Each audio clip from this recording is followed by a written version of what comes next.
Men Oddeska Muhammadov Sardor Akmaloğlu 2006-yil 19-iyulda tug'ilganman. Bu muddatli harbiy xizmatga 2025-yil aprel oyida tashrif buyurdim. Harbiy xizmatga kelishimdan oldin menda umuman boshqacha yo'nalish bo'lgan. Ota-onamni, aka-ukalarimni yonida yurganman. Qandaydir bir ish boshlaganimda unga ishga mas'uliyatsiz yondashganman.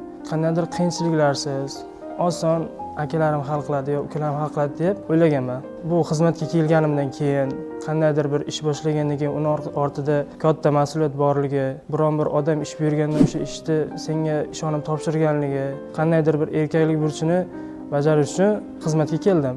Harbiy xizmatga kelganimda men shuni aytdimki, birinchi navbatda men vatan oldida burchimni bajaryapman.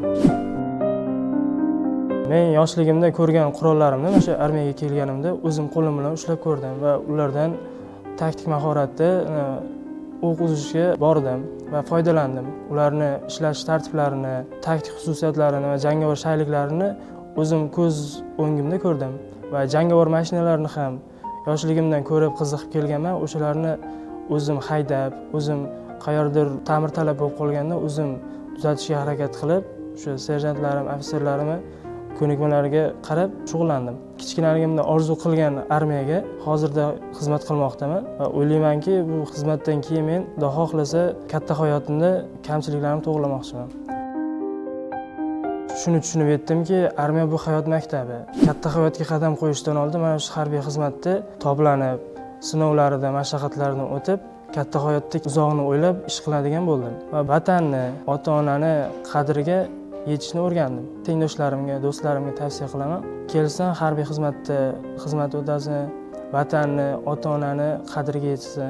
Katta hayotga qadam qo'yishdan oldin xizmatga kelganida hayotning o'nqir-cho'nqirlarini, issiq-sovuqlarini mana shu xizmatga kelib anglab tushunib yetadi. Ota-onam meni maqsadlarim yo'lida meni yonimda yelkadosh bo'lgani uchun va hech qanday maqsadlarimga qarshilik ko'rsatmagani uchun men ularga kattakon rahmat aytib qolaman. Kuni kecha Xavfsizlik kengashining kengaytirilgan yig'ilishida Prezidentimiz Qurolli Kuchlar Oliy bosh qo'mondoni shuni ta'kidlab o'tdilarki, muddatli harbiy xizmatchilarga keng ko'lamda imtiyozlar va imkoniyatlar yaratib berildi. Buni eshitgan safdoshlarim, o'zim juda ham eshitib xursand bo'ldik va Prezidentimiz bizga shunday keng imkoniyatlarni yaratib berganidan biz bag'oyatda xursandmiz va bergan imkoniyatlari, tavsiyanomalariga asosan biz Prezidentimiz bergan ishonchni oqlab, vatanimizga, xalqimizga va Prezidentimizga sodiq xizmat qilamiz.